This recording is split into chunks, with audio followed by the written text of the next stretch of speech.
The evening rush at Le Ciel was in full swing. Olivia Bennet hurried between tables, balancing plates of exquisitely prepared food that cost more than she made in a day. Her feet ached in the sensible black shoes she'd bought on clearance last year. They weren't as comfortable as they once were, but new shoes weren't in her budget this month. Not with rent due and her piano tuner scheduled for next week. Table 7 needs their check. "And 12 is asking for more bread?" called out Maggie, the hostess, as Olivia passed by the front desk. "On it," Olivia replied with a nod, her practiced smile never faltering. At 28, Olivia had perfected the art of the restaurant smile, warm enough to encourage tips but not so friendly that customers felt entitled to her time. She needed those tips. Every dollar brought her one step closer to her real dream. Behind the scenes in the kitchen, away from the soft lighting and gentle jazz of the dining room, Olivia took a moment to catch her breath. She adjusted her neat ponytail and straightened her black uniform vest. The kitchen buzzed with activity. Chefs calling orders, the clatter of pots and pans, the sizzle of expensive cuts of meat hitting hot surfaces. "You've got a new table," said Carlos, one of the other waiters. "2 suits in the corner by the piano." "They look like big spenders." Olivia nodded gratefully. "Thanks for the heads up." As she pushed through the swinging doors back into the dining area, her eyes drifted to the gleaming black piano in the corner. Tonight was Thursday, which meant no live music. The piano sat silent, almost lonely, in its little spotlight. Fridays and Saturdays were when the hired pianist came in, filling the restaurant with beautiful melodies that made Olivia's double shifts bearable. She always requested weekend evenings, despite the toll of working 6 days a week. Those moments, clearing tables while classical pieces floated through the air, were worth the exhaustion. Sometimes, if she closed her eyes briefly between tasks, she could imagine it was her fingers coaxing those notes from the keys. Approaching her new table, Olivia noted the expensive watches and tailored suits. Carlos was right, these men screamed money. One had silver at his temples and an air of authority. The other was younger, maybe mid-30s, with an open collar and intense eyes that studied the menu with unusual focus. "Good evening, gentlemen. Welcome to Le Ciel. My name is Olivia, and I'll be taking care of you tonight. Can I start you with something from the bar?" The older man ordered an 18-year-old scotch without looking up. The younger one finally raised his eyes from the menu, and Olivia was struck by their unusual color. A clear, light amber. "Just water for now, thanks," he said, his voice quieter than she expected. As Olivia moved away to place their drink orders, she heard the unmistakable ping of her phone from her apron pocket.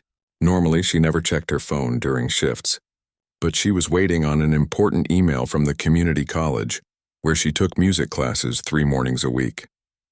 In the service corridor, hidden from customer view, she quickly pulled out her phone. The email had arrived, and her heart sank as she read it.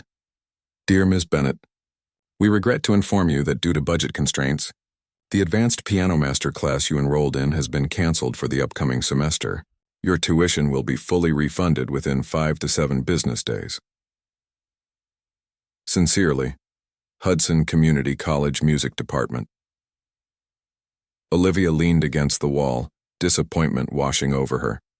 She'd been saving for months to afford that class. It was supposed to be taught by a former concert pianist, someone who had actually lived the dream Olivia still clung to after all these years. "Everything okay?" asked Maggie, passing by with menus. Olivia pocketed her phone and straightened up. "Fine, just tired." "Well, perk up. Mrs. Reynolds is at table 5, and you know how she gets if her water glass drops below half full." Olivia nodded and pushed the disappointment down deep, where she kept all the other setbacks of the past decade. There was no time for self-pity during the dinner rush.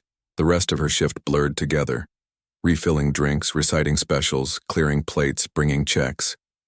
The 2 men in suits ordered the most expensive items on the menu and left a generous tip. Around 10, as the crowd thinned, Olivia found herself near the piano again. No one was watching. The manager was in the back office counting the day's receipts. On impulse, Olivia set down her tray of dirty glasses and slid onto the piano bench. She didn't touch the keys, that would get her fired instantly, but she positioned her fingers just above them, feeling the ghost of the music in her mind. Her hands moved silently through the opening measures of Debussy's Clair de Lune, a piece she'd been practicing in her tiny apartment on the upright piano she'd bought secondhand years ago. The neighbors complained sometimes about her playing, but she'd found that placing a heavy blanket inside the piano dampened the sound enough to keep the peace. "You play?" Olivia jumped up from the bench, startled. The younger man from the suit table stood nearby, his coat draped over one arm. "I'm sorry, I don't," she stammered. He held up a hand. "No need to apologize. I was just curious. Your hands moved like you know what you're doing." Olivia felt her cheeks flush with embarrassment. "I do play, but not here. It's not allowed." "That seems like a waste," he said, glancing at the piano, "having this beautiful instrument sit empty most nights." "It's not empty on weekends," Olivia replied, regaining her composure. "They bring in a professional, then?" "And what are you, if not a professional?" The question caught her off guard. "I'm just a waitress who plays a little piano." The man smiled slightly.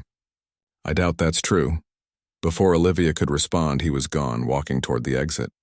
She shook her head and returned to her duties, collecting dirty glasses and trying to forget the strange interaction. Later that night, after her shift ended at 11:30, Olivia caught the subway back to her apartment in Queens. The car was nearly empty, just a few late-night commuters and a man playing a beat-up guitar for sparse change. Olivia dropped $1 in his case as she exited at her stop. Her apartment building was old and needed repairs, but it was what she could afford while trying to balance work, music classes, and the ever-present hope of something more. She climbed the 4 flights of stairs, too tired to be annoyed at the perpetually broken elevator. Inside her one-bedroom apartment, she kicked off her painful shoes and collapsed onto the second-hand couch. The space was small but clean, with the piano taking up most of the living room. Sheet music covered every available surface. A bookshelf overflowed with music theory texts, biographies of famous composers, and notebooks filled with her own compositions. Olivia glanced at the clock. Almost midnight. She had to be up at 6 for her morning class on music composition, then back to the restaurant for the lunch shift. She should go straight to bed. Instead, she made herself a cup of tea and sat at her piano.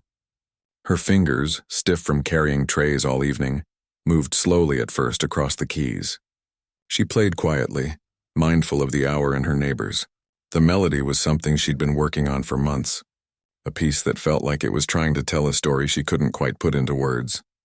As she played, Olivia thought about the master class that had been canceled and the dwindling hope of ever playing professionally. At her age, most successful pianists had been recognized for their talent decades earlier. They hadn't spent their 20s serving overpriced meals to people who barely noticed them. Yet she couldn't give up. The music was too much a part of her. Even on nights like this, when exhaustion made her fingers clumsy and her eyes heavy, playing brought a peace nothing else could match. Her phone pinged again. This time it was a text from her mother. "Just checking in, honey. Dad and I worry about you in the big city. Sure you don't want to come home? The community center is looking for a music teacher."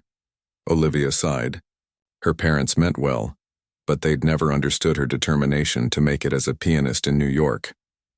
To them, her pursuit was a hobby that had gone on too long. They saw her struggle and wanted to protect her from disappointment. What they didn't understand was that going home to teach children, "Twinkle, twinkle, little star," would be the real disappointment. So she texted back, "All good here. Busy with work and classes. Love you both." Setting the phone aside, she returned to her playing, losing herself in the music until her eyelids grew too heavy to keep open. Tomorrow would be another long day of serving others, while her own dreams waited patiently in the wings. As she finally crawled into bed, Olivia wondered about the man who had noticed her silent playing. In 8 years of working at Le Ciel, no one had ever caught that moment of weakness before. No one had ever really seen her. She fell asleep thinking about amber eyes and the question that had seemed so simple yet cut so deep. What are you, if not a professional? Just a waitress who played a little piano. That's what she'd said, but in her dreams. As her tired body finally surrendered to sleep, she was so much more. 2 weeks passed, and Olivia had almost forgotten about the man with the amber eyes who had caught her at the piano. Life continued its familiar rhythm. Early mornings at the community college, long shifts at Le Ciel, and late nights practicing on her old upright. The refund for the canceled masterclass had helped cover her electricity bill, at least. Friday evening brought the usual weekend crowd to the restaurant. Olivia arrived for her shift to find an unusual buzz among the staff. "Did you hear?" whispered Maggie as Olivia tied her apron. "Nathan Reed is booked for a private dinner tonight." Olivia paused. Even she recognized that name. Nathan Reed was the founder of Horizon Technologies, a company that had revolutionized renewable energy storage. His net worth was somewhere in the billions, and he was known for being as eccentric as he was brilliant. "The whole back section is reserved," continued Maggie. "Manager says he's bringing potential investors. Tips should be good. Who's serving them?" Olivia asked, already knowing the answer wouldn't be her. The best tables always went to Carlos or Diane, who had been at Le Ciel the longest. "That's the weird part," Maggie said, lowering her voice further. "He specifically requested you." Olivia nearly dropped the stack of menus she was holding. "That can't be right." "I've never even met him," Maggie shrugged. "Manager's furious, but what can he do? Reed's party will drop more tonight than most tables do in a month." Before Olivia could process this information, the manager, Mr. Pearson, appeared. His perpetual frown seemed especially pronounced. "Bennett," he said curtly, "the Reed party arrives at 8. Don't mess this up, and make sure your section is covered. I've asked Diane to help with your regular tables." "Yes, sir," Olivia replied, her mind racing. Why would a billionaire ask for her by name? As she prepared the private dining area, arranging crystal glasses and checking that each piece of silverware was spotless, a thought occurred to her. The man from 2 weeks ago, could he have been Nathan Reed? She tried to recall his face, but she'd been so startled at being caught at the piano that she hadn't paid close attention. At precisely 8 o'clock, the hostess led a group of 7 people to the back section. Olivia recognized the man with amber eyes immediately. He was dressed more formally tonight, in a tailored dark suit that made him look both powerful and approachable. The others in his party were an assortment of older men and women in equally expensive attire, all with the sharp, assessing gaze of people who made money decisions for a living. Olivia took a deep breath and approached the table. "Good evening. Welcome to Le Ciel. My name is Olivia, and I'll be taking care of you tonight." Nathan Reed looked up at her, and a flicker of recognition crossed his face. "Thank you, Olivia," he said. And the way he said her name made it clear this was not a coincidence. He had remembered her. The next 2 hours were a blur of activity. Olivia brought drinks, explained specials, and served course after course of Le Ciel's finest offerings. The investors talked business in measured tones, occasionally directing questions to Reed, who answered with the easy confidence of someone used to being the smartest person in any room. Olivia tried to be invisible, appearing only when needed and then fading back to let them discuss whatever million-dollar deals were on the table. But she noticed Reed watching her occasionally, especially when she passed near the piano in the corner of the main dining room. The restaurant's weekend pianist, an older man named Henry, who had once played with jazz greats before arthritis slowed his fingers, was in fine form tonight. He played a mix of classics and gentle jazz standards, creating the perfect backdrop for expensive meals and important conversations. During the dessert course, Olivia overheard snippets of the investors' conversation. "The prototype exceeded expectations in every test," Reed was saying. "This isn't just an incremental improvement, it's a fundamental shift in how we think about energy storage." An older woman with steel-gray hair nodded. "The numbers are impressive on paper, Nathan. But I've seen plenty of promising technologies fail to scale. That's why I wanted you all here tonight," Reed replied. "I understand the skepticism, but I'm not asking you to take my word for it. The demonstration next week will—" He stopped mid-sentence as a commotion arose from the main dining room. Olivia turned to see Henry standing up from the piano bench, his face pale. "I'm sorry," he called to Mr. Pearson, who had rushed over. "My daughter just texted. My wife's been taken to the hospital. I need to go." Mr. Pearson looked stricken. Friday nights without piano music were unheard of at Le Ciel. "Can't you stay another hour? We'll pay double." Henry was already gathering his sheet music. "Family comes first." "I'm sorry." As Henry hurried out, Mr. Pearson stood helplessly by the now silent piano. The ambient noise of the restaurant seemed suddenly louder without the music to soften it. Olivia returned her attention to the Reed table, where the conversation had paused.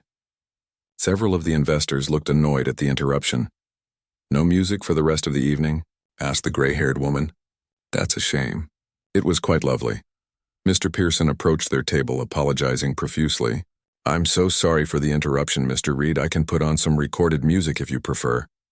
Nathan Reed's eyes drifted to Olivia, who was collecting empty dessert plates. "That won't be necessary," he said. Then, with a slight smile, "I believe one of your staff might be able to help." Olivia froze, suddenly aware that everyone at the table was looking at her. "Olivia plays, doesn't she?"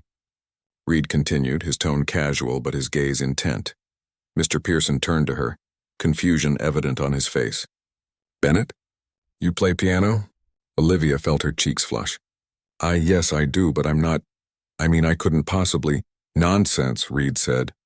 "I'm sure you're being modest. Why don't you play something for us?" The gray-haired investor raised an eyebrow. "You know this young woman's musical abilities, Nathan?" "Let's just say I have a hunch," he replied, not taking his eyes off Olivia. Mr. Pearson looked torn. On one hand, letting a waitress play the restaurant's expensive grand piano was unprecedented. On the other hand, refusing Nathan Reed anything seemed unwise. "Perhaps just one piece," he said finally, his tone making it clear this was not a request, but an order. Olivia's heart hammered in her chest. Playing for a billionaire and his investors? In her waitress uniform after a full shift of carrying heavy trays and being on her feet for hours? This wasn't how she'd imagined her first public performance in years. "I couldn't possibly," she began again. But Reed cut her off. "Please," he said, and something in his voice made it impossible to refuse. It wasn't commanding or entitled, it was genuinely curious, almost hopeful. Slowly, Olivia set down her tray of dishes.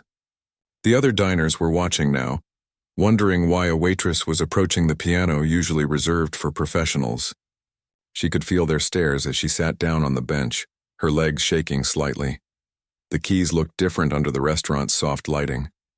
Whiter somehow, more intimidating. She placed her fingers on them and was relieved to find them cool and solid, just like her piano at home.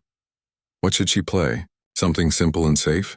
One of the jazz standards Henry had been playing earlier? No, that wasn't her strength. If she was going to do this, if she was going to make a fool of herself in front of a restaurant full of people and a table of billionaires, she would at least play something she loved. She began with Chopin's Nocturne in E-flat major. The opening notes hung in the air, tentative at first as her stiff fingers adjusted to the unfamiliar action of the keys. But soon the music flowed more naturally, filling the restaurant with its gentle, dreamlike quality. Olivia closed her eyes, forgetting the watching crowd, forgetting the investors, forgetting even Nathan Reed with his strange amber eyes and stranger request. There was only the music now, speaking the words she never could. The piece was melancholy but hopeful, like a conversation with an old friend about paths not taken and dreams still possible. Olivia's fingers moved across the keys with growing confidence, drawing out the emotion of each phrase. This wasn't playing for show. This was playing because the music demanded to be heard. When the final notes faded, Olivia opened her eyes to complete silence. The usual clink of silverware and murmur of conversation had stopped entirely. For a terrible moment she thought she'd made a horrible mistake. Then from somewhere in the dining room someone began to applaud. Others joined in, until the whole restaurant was filled with the sound. Olivia stood quickly, her face burning with embarrassment, and gave an awkward little bow before hurrying back toward the Reed table. Nathan Reed was watching her with an expression she couldn't quite read. Surprise, certainly, but something else too.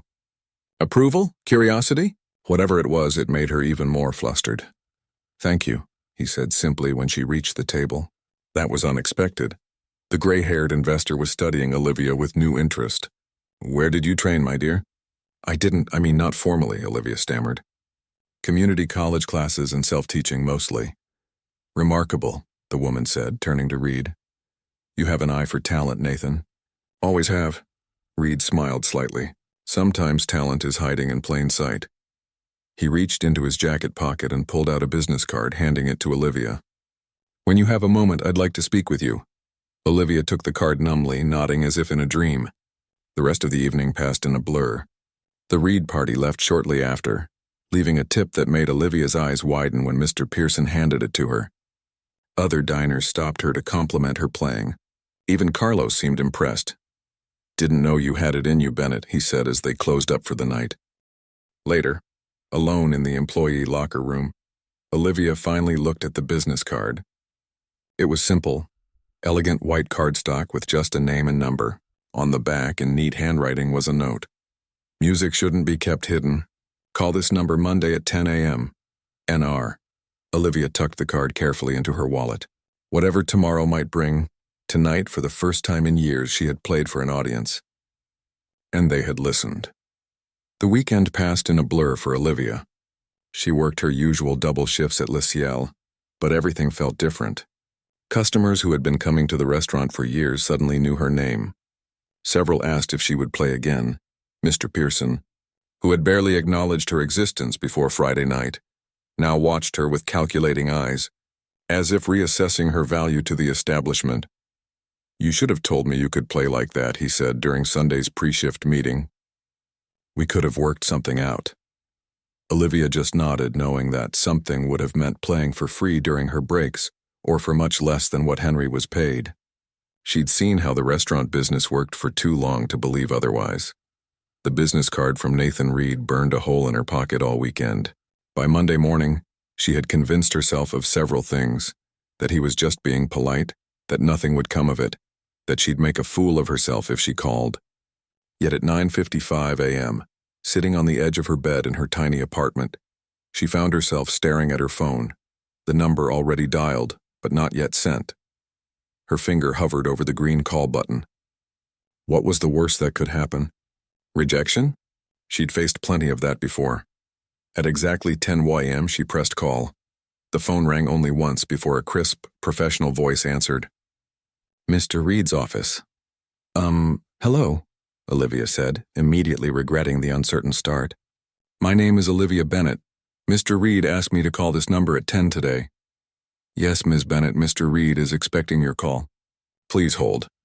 There was a brief silence, and then Nathan Reed's voice came through the line, surprisingly warm compared to his assistant's businesslike tone. "Olivia, thank you for calling. Thank you for, you're welcome," she fumbled, inwardly cringing at her awkwardness. Reed chuckled, a low, pleasant sound. "I imagine you're wondering why I asked you to call." "The thought had crossed my mind," Olivia admitted, relaxing slightly.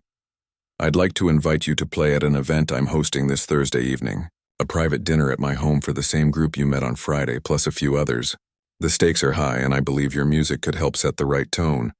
Olivia nearly dropped the phone. "You want me to play? For your investors? Is that so surprising?" "You're talented, Olivia, but I'm not a professional. I've never performed at a private event. I don't even have a proper repertoire prepared." "Play what you love," Reed said simply. "That's what made Friday night special. It wasn't technical perfection, it was passion."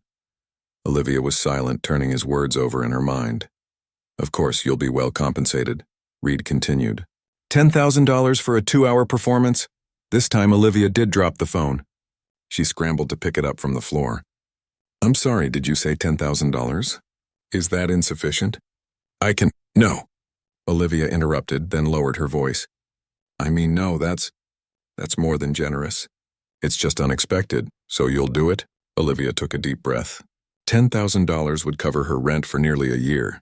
It could pay for private lessons with teachers she could only dream of studying with before. It could give her breathing room to practice more and work fewer shifts at the restaurant. "Yes," she said. "I'll do it. Excellent. I'll have a car pick you up at 6 p.m. on Thursday. My assistant will contact you with the details." After the call ended, Olivia sat in stunned silence for several minutes. Then she leapt up and rushed to her piano. She had 3 days to prepare the most important performance of her life. Thursday evening arrived both too quickly and not quickly enough.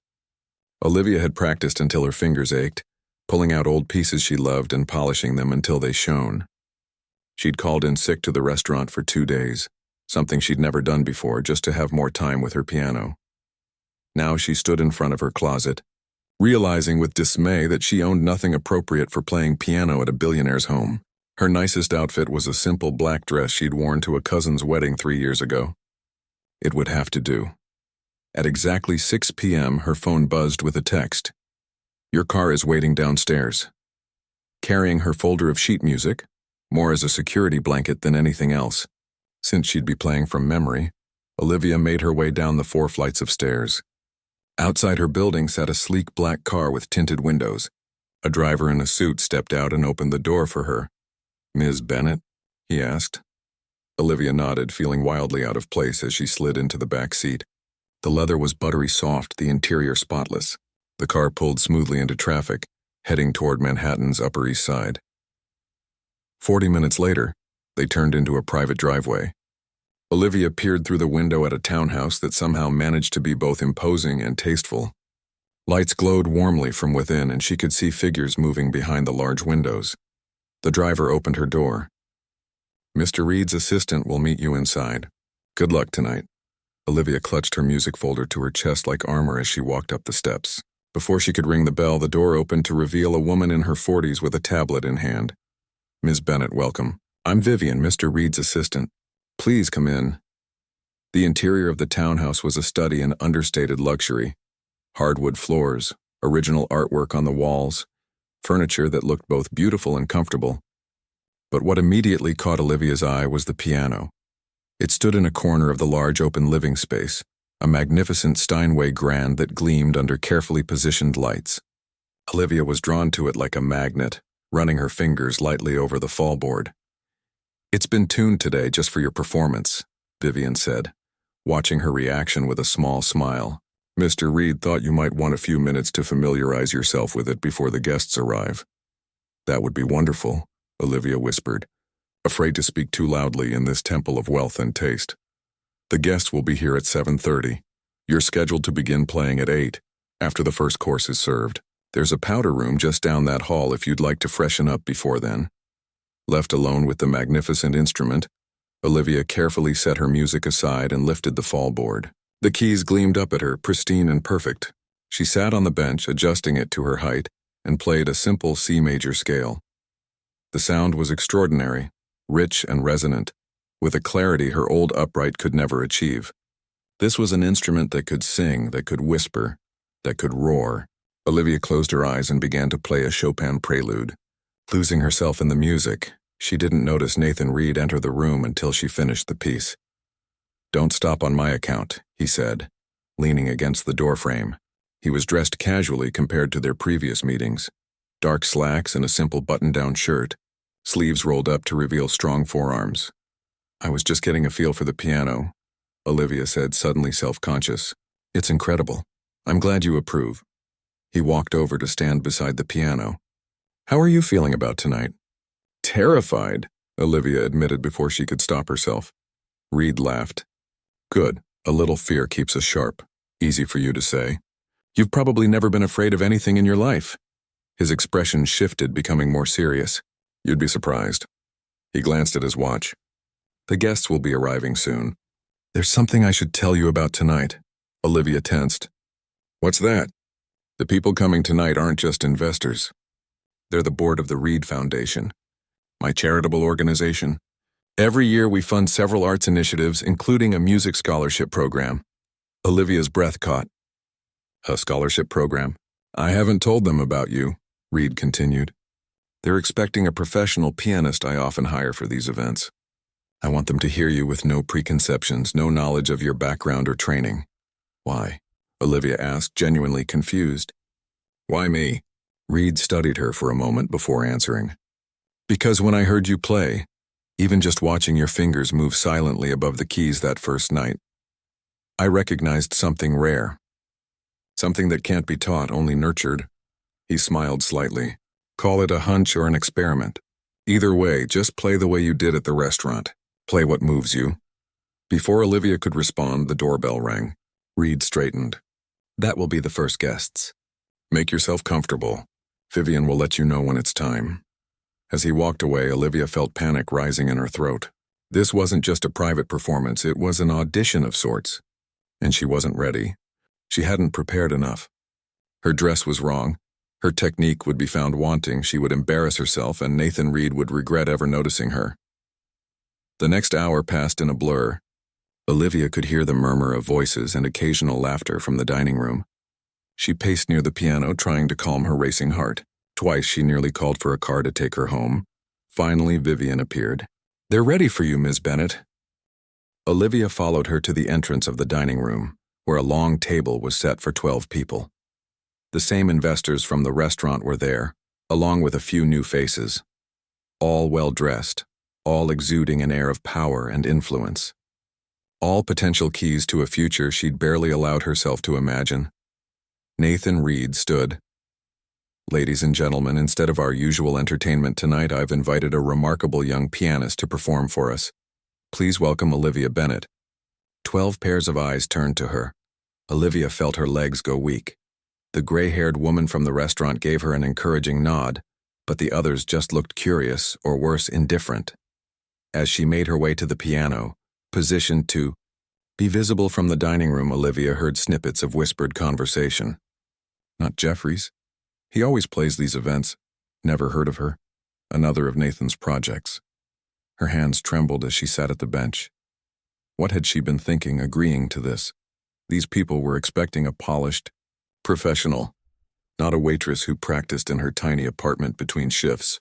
She looked up and caught Nathan Reed's eye. He gave her a small nod, his expression calm and confident. Olivia took a deep breath, placed her hands on the keys, and began to play. Olivia's fingers hovered over the keys for just a moment. The dining room had gone quiet, all eyes on her. She could feel their expectations pressing against her skin like a physical weight. "Don't think about them," she told herself. "Think about the music." She began with a Bach prelude, something safe and structured to calm her nerves. The notes flowed smoothly, each one precisely placed. The magnificent Steinway responded to her touch with a richness her old upright could never achieve. It was like trading in a bicycle for a sports car. As she played, she stole glances at the dining table. The guests were eating their first course, their attention divided between their food and her performance. A few nodded appreciatively, but most continued their conversations in hushed tones. The gray-haired woman was watching her with interest, head tilted slightly. Nathan Reed sat at the head of the table, his food untouched. His amber eyes were fixed on Olivia, his expression unreadable. When she finished the Bach, there was polite applause. Olivia nodded her acknowledgement, trying to hide her disappointment.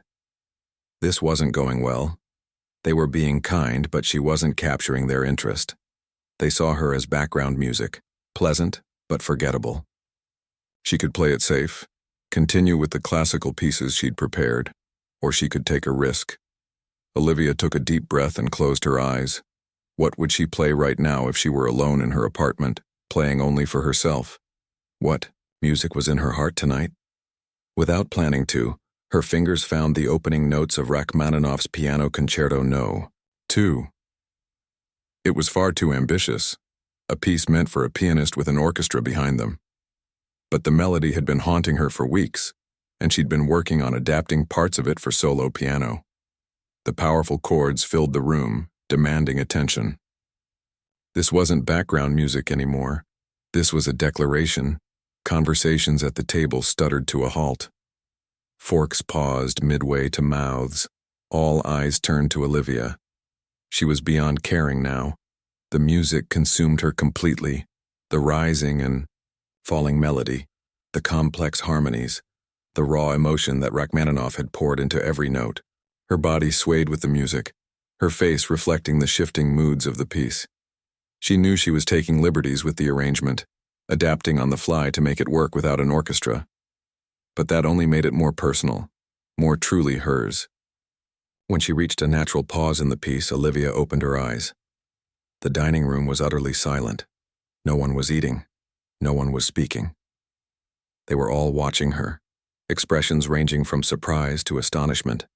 Nathan Reed had a slight smile on his face as if he'd just been proven right about something. The silence stretched for several seconds.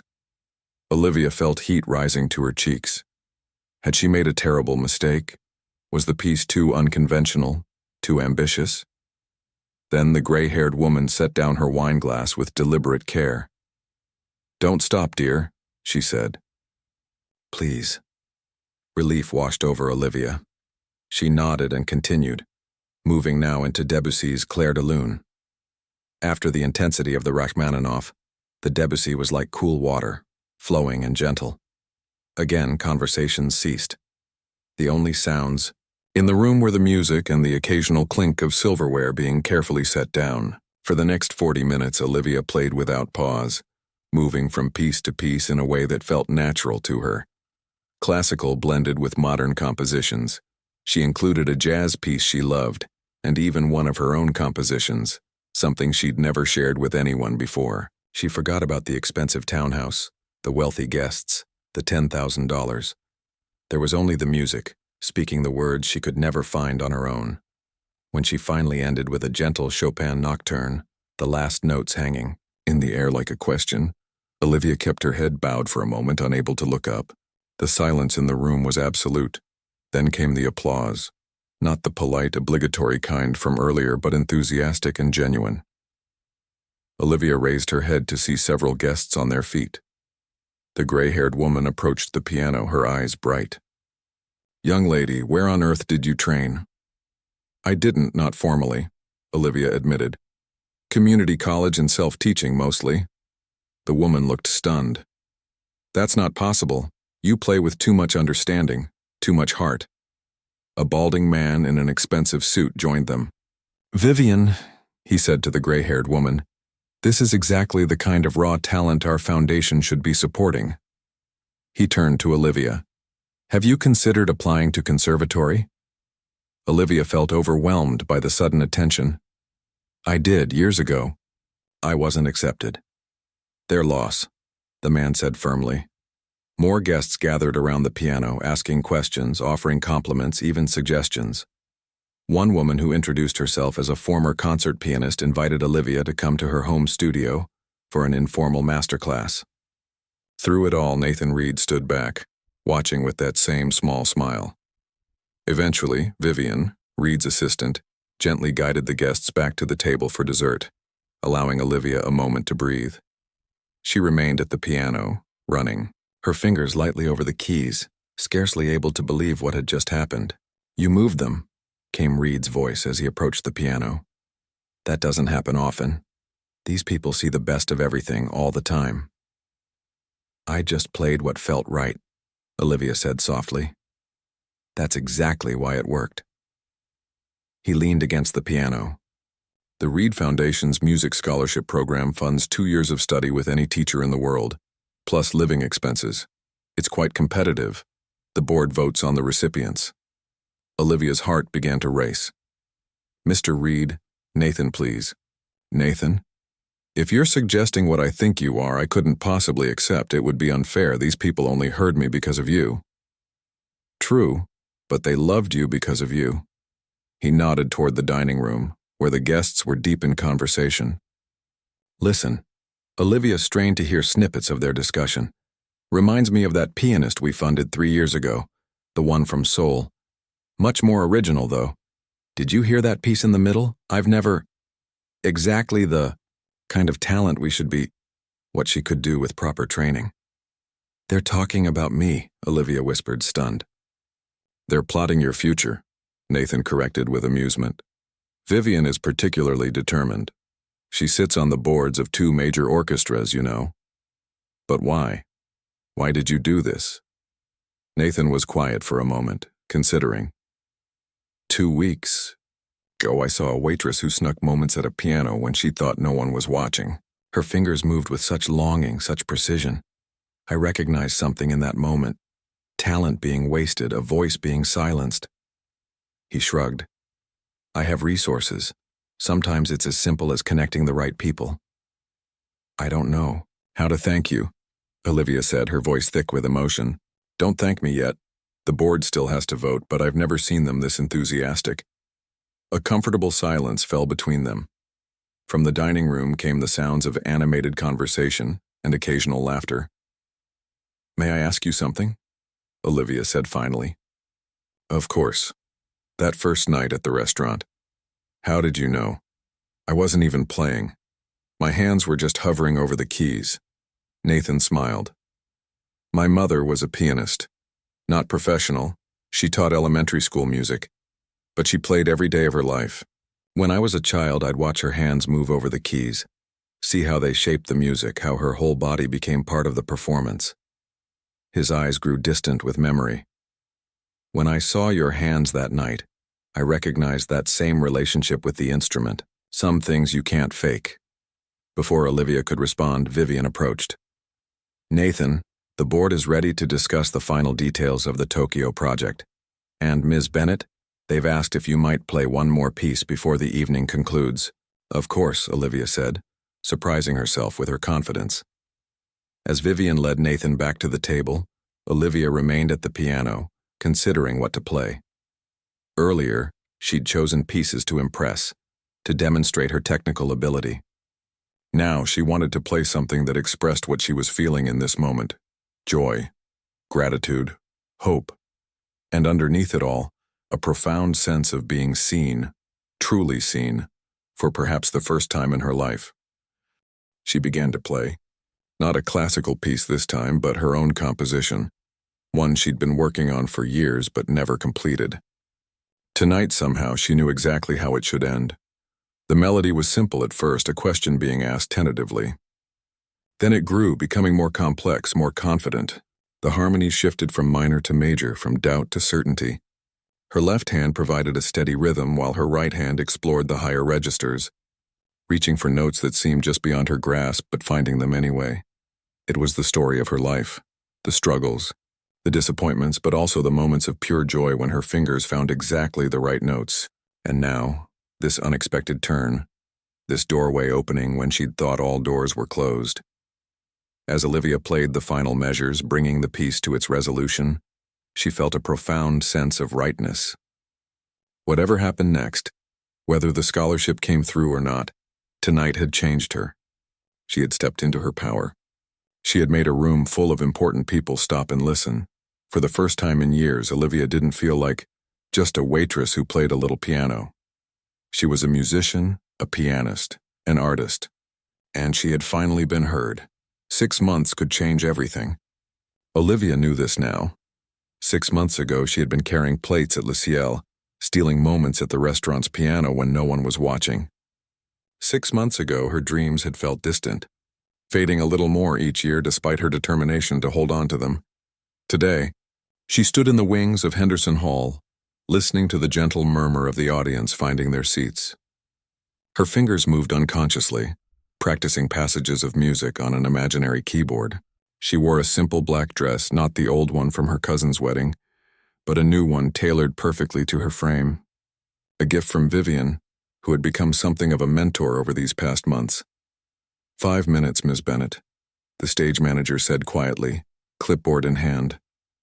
Olivia nodded, taking a deep breath. Thank you. The vote by the Reed Foundation Board had been unanimous, she'd learned later. The 2-year scholarship had been awarded with an additional stipulation, a commission for an original composition to be performed at the Foundation's annual charity gala. That was tonight. The culmination of 6 months of intensive study, practice, and composition. Olivia had given notice at Le Ciel, the day after the dinner at Nathan's townhouse. Mr. Pearson had been surprisingly gracious about it. I always knew you were destined for better things, he'd said, as if he'd been supporting her musical ambitions all along. Carlos had rolled his eyes behind the manager's back, making Olivia stifle a laugh. Don't forget us little people, he'd said as he hugged her goodbye on her last day. The scholarship had changed everything.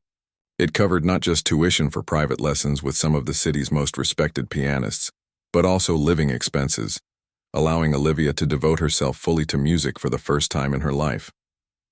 She had moved to a small but sunny apartment closer to the music district, one with thick walls where she could practice at any hour. Her first teacher, a stern Russian woman named Dr. Petrova, had been brutally honest about Olivia's playing. You have gift, she had said after their first lesson, but your technique is full of bad habits. Self-taught is good for soul, bad for fingers. We fix they had. Hours of scales, arpeggios, and technical exercises had strengthened Olivia's fingers and corrected years of improper form. It had been frustrating at times, feeling like she was starting over. But Dr. Petrova's rare smiles of approval had been worth the struggle. For composition, Olivia studied with Thomas Chen, a celebrated composer known for blending classical structures with modern influences. He had helped her refine her natural instincts into something more disciplined but no less authentic. Never lose your voice, he had told her repeatedly. Technique serves the emotion, not the other way around. The piece she would play tonight, the Waitress's Sonata, as she had whimsically titled it, was the story of her journey. Chen had helped her structure it properly, but the heart of it was hers. The doubt, the struggle, the unexpected moment of recognition, and finally the emergence of a new self. All of it woven into the music. A gentle hand on her shoulder pulled Olivia from her thoughts. She turned to find Nathan Reed standing beside her, elegant in a tuxedo. "Nervous?" he asked. "Terrified," she admitted with a small smile. It had become something of a running joke between them. "Good. It means you care." He glanced out at the filling auditorium. "Full house tonight. The Foundation Gala always draws a crowd, but word got out about you. There are critics from 3 major publications." Olivia's stomach tightened. "You're not helping with the nerves." Nathan laughed softly. "You don't need help. You've put in the work. Now it's just about sharing what you've created." He paused, studying her. "You look different than when we first met." "The dress is new," Olivia said, smoothing the fabric self-consciously. "It's not the dress. It's you. You stand taller. Your eyes are clearer," he smiled. "You look like someone who knows exactly who she is." Before Olivia could respond, Vivian approached, elegant in a silver gown. "They're ready for you, Nathan." "Opening remarks in 2 minutes," Nathan nodded. "Duty calls." "Break a leg, Olivia, though I doubt you'll need the luck." He squeezed her hand briefly before following Vivian. Left alone, Olivia closed her eyes and centered herself. In the past 6 months, she had developed a pre-performance ritual. 3 deep breaths. A moment to visualize the piece from beginning to end. A whispered reminder the music already exists. "I'm just letting it out." The lights in the auditorium dimmed. A spotlight illuminated the podium where Nathan now stood, welcoming the guests to the Reed Foundation's annual gala. "The arts have always been central to our mission," he was saying. "In a world increasingly driven by technology and efficiency, we need the arts more than ever to remind us of our humanity." Olivia only half listened, her mind already at the piano, her fingers itching to begin. "Tonight's featured performer embodies everything our foundation stands for," Nathan continued. 6 months ago, she was a waitress playing piano in her spare time. Tonight, she debuts an original composition commissioned by the Reed Foundation. Her journey reminds us that extraordinary talent can be found in the most unexpected places. Ladies and gentlemen, please welcome Olivia Bennett. Applause filled the hall as Olivia walked onto the stage. The spotlight was blinding at first, but as her eyes adjusted, she could make out the crowd. Hundreds of people in formal attire, their faces turned expectantly toward her. In the front row sat the board members she'd met at Nathan's dinner, including Vivian, who gave her an encouraging nod. Olivia took her seat at the grand piano, an instrument even finer than the one at Nathan's townhouse. She adjusted the bench, took one more deep breath, and began to play. The opening notes were hesitant, questioning, just as she had been that night at Le Ciel when Nathan had first caught her at the piano. Low chords in the left hand suggested the weight of unfulfilled dreams, while the right hand picked out a tentative melody that never quite resolved. Gradually, the piece built in complexity and confidence. The middle section became more urgent, the harmonies richer, as if the music itself was awakening to new possibilities. Olivia's body moved with the music, no longer self-conscious under the spotlight, but fully surrendered to the story she was telling. When she reached the final movement, the part she'd composed to represent these past 6 months of transformation, her fingers flew across the keys with newfound power and precision. The melody soared into the upper registers, bright and clear, no longer questioning but declaring. The piece concluded not with a dramatic flourish but with a simple, perfect resolution, a coming home to oneself. As the final notes faded, Olivia kept her hands on the keys, her head bowed. For a moment there was complete silence in the hall. Then came the applause, hesitant at first, then building to a thunderous standing ovation. Olivia rose from the bench and bowed, her heart pounding. This wasn't like the restaurant or even Nathan's townhouse. This was a proper debut, a legitimate step into the world she had dreamed of for so long. As the applause continued, she caught Nathan's eye in the front row. He wasn't clapping but watching her with unmistakable pride. She gave him a small, private smile of gratitude. Later, at the reception, Olivia found herself surrounded by well-wishers, including several of the critics Nathan had mentioned.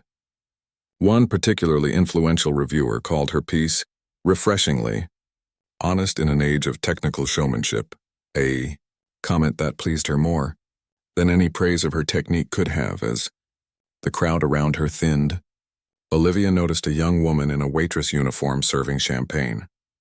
Their eyes met briefly, and Olivia saw something in the young woman's gaze, a hunger, a longing, that she recognized all too well. On impulse, Olivia approached her. "Do you play?" she asked. The young woman looked startled. "Play?" "Music," Olivia clarified. "There was something in your eyes just now." The young woman hesitated, then nodded. "Guitar, nothing serious, just for myself." Olivia smiled. "Those are often the most honest performances." She reached into her clutch and pulled out one of her newly printed business cards, still a novelty to her. "I know some people who might be interested in hearing you play." The young woman took the card with wide eyes. "Really? But you don't even know if I'm any good." "Let's just say I have a hunch," Olivia replied, echoing Nathan's words from months ago. As the young woman walked away, clutching the card like a talisman, Olivia felt a presence beside her. Nathan had appeared with 2 glasses of champagne, offering one to her. "Paying it forward already?" he asked, having witnessed the exchange. Olivia accepted the glass. It seemed right. It was. He clinked his glass gently against hers. 2 unexpected talents. "To seeing what others miss," she countered. They sipped their champagne in comfortable silence, watching the glittering crowd. "What happens after the scholarship ends?" Olivia asked finally, voicing the question that had been nagging at her even on this triumphant night. Nathan considered her thoughtfully. "That depends on you. The foundation can help open doors, auditions, performance opportunities, perhaps a teaching position if that interests you. But the music? That's always been yours," Olivia nodded, understanding. He had given her an opportunity, not a guarantee. The rest would be up to her. As the evening wound down, Olivia found herself back on stage, alone with the piano. The hall was empty now, the cleaning crew working quietly in the back. She sat at the bench, not playing, just being with the instrument that had changed the course of her life. 6 months ago, she had been a waitress who played piano. Tonight, she was a pianist, a composer, an artist. The journey had only just begun, but for the first time, the path ahead seemed clear and possible. Olivia placed her fingers on the keys and began to play something new, the first notes of whatever would come next.